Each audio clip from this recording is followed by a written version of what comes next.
ये लोगों ने हमेशा इस देश में संविधान को माना ही नहीं। इमरजेंसी हमने देखी है। अगर अटल बिहारी वाजपेयी प्रधानमंत्री होते तो भी वो आपातकाल लगा देते। बाला साहब ठाकरे जी ने आपातकाल का खुला समर्थन किया था। सपोर्ट इंदिरा जी को खुला समर्थन किया था। आप कौन से संविधान के रखवालदार हो, चौकीदार हो? छोड़ दीजिए। सरकार लोगों को भ्रमित करना चाहती है। सरकार जो और प्रश्न है देश में उसके ऊपर से ध्यान हटाना चाहती है। आपातकाल को हो गया 50 साल, एक जनरेशन खत्म हो गई। हाँ? और यही लोग हैं, ये लोगों ने हमेशा इस देश में संविधान को माना ही नहीं।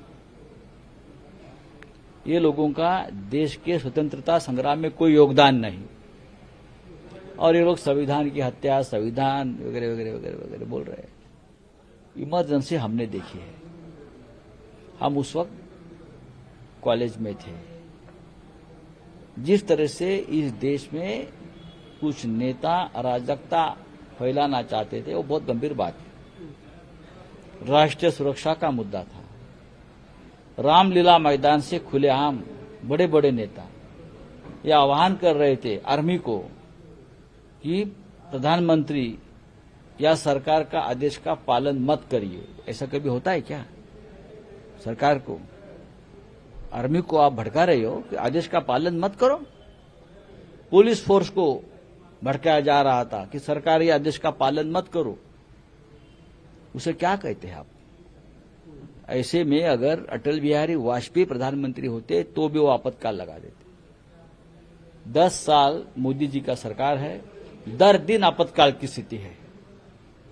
दर दिन कभी मोदी जी के पुलिस आएगी, कभी ईडी आएगी, कभी सीबीआई आएगी, किसी को पकड़ कर लेके जाएगी। कोई बोल नहीं सकता है। आपातकाल यही है।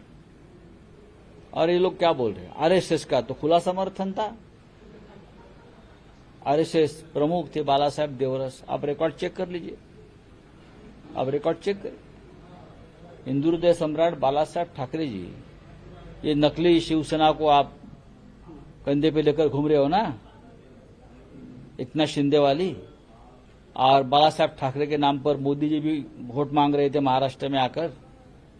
बाला साहब ठाकरे ऐसे नेता थे उस वक्त। ये शिवसेना प्रमुख बाला साहब ठाकरे जी ने आपातकाल का खुला समर्थन किया था। सपोर्ट इंदिरा जी को खुला समर्थन किया था। मुंबई में इंदिरा जी का स्वागत किया था।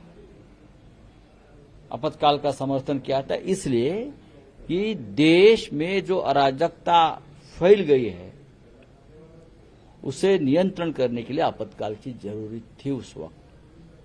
तो उसमें गलत क्या है? आप संविधान हत्या दिन मना रहे हो तो दर दिन मनाना पड़ेगा। 10 साल में जो हुआ है ना आपके कार्यकाल में, आप कौन से संविधान के रखवालदार हो, चौकीदार हो? छोड़ दीजिए। जय संविधान केवल एक नारा है, इमरजेंसी मानसिकता इनको गवारा है। आज जिस प्रकार का बयान संजय राउत जी का आया है, ये पूरे इंडी अलायंस और कांग्रेस पार्टी का भी एक प्रकार से बयान और परिचायक है। वैसे तो कांग्रेस पार्टी कहती है हमने इमरजेंसी के लिए माफी मांग ली, परंतु पार्लियामेंट में जब निंदा प्रस्ताव लाया जाता है तो विरोध करते हैं। जब संविधान हत्या दिवस को मनाने की घोषणा होती है तो वो विरोध करते हैं। और अब कांग्रेस पार्टी के सबसे प्रमुख साथी ने इमरजेंसी को जायज ठहराया, ये कहते हुए कि अराजकता थी। कौन अराजक था? क्या डीएमके के नेता जो जेल में डाले गए वो अराजक थे? लालू प्रसाद यादव अराजक थे? मुलायम सिंह यादव अराजक थे? जेपी नारायण अराजक थे? चौधरी चरण सिंह जी अराजक थे? एलके अडवाणी जी, वाजपेयी जी अराजक थे? मोरारजी देसाई अराजक थे? तो इसका मतलब क्या हुआ? लगभग 1.5 लाख लोगों को जेल में डाला गया।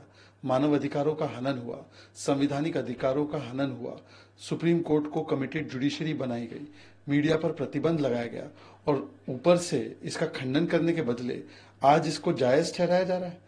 राशिद अल्वी कांग्रेस के नेता कहते हैं कि संवैधानिक तौर तरीके से इमरजेंसी लगाई गई। भूपेश बाघेल भी कहते हैं कि इंदिरा जी में तो साहस था, घोषित आपातकाल उन्होंने लगाया। मतलब कांग्रेस और इंडी अलायंस कह रही है कि यदि और एक मौका मिला तो वो इमरजेंसी फिर से लगाएंगे।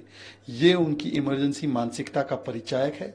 आज समाजवादी पार्टी, डीएमके, आरजेडी और तृणमूल कांग्रेस ये नेता बताए कि क्या संजय राउत और कांग्रेस के इन बयानों से वो इत्तेफाक रखते हैं या इसका खंडन करते हैं।